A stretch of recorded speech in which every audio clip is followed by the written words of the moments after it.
Jason, distinguished guests, ladies and gentlemen, good afternoon. My pleasure to be here to join you all at this awards ceremony. Well, first of all, my sincere thanks to the organizer, Jason, for having this platform to recognize corporate teams and professionals for doing such a great job in building customer relationship. The key to success for our customer relationship industry, and for that matter for our economy, is our commitment to providing quality services.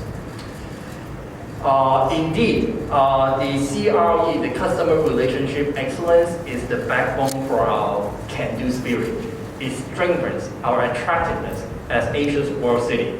So first of all, congratulations to all the awardees for providing excellent service for your customer and for enhancing Hong Kong's competitiveness.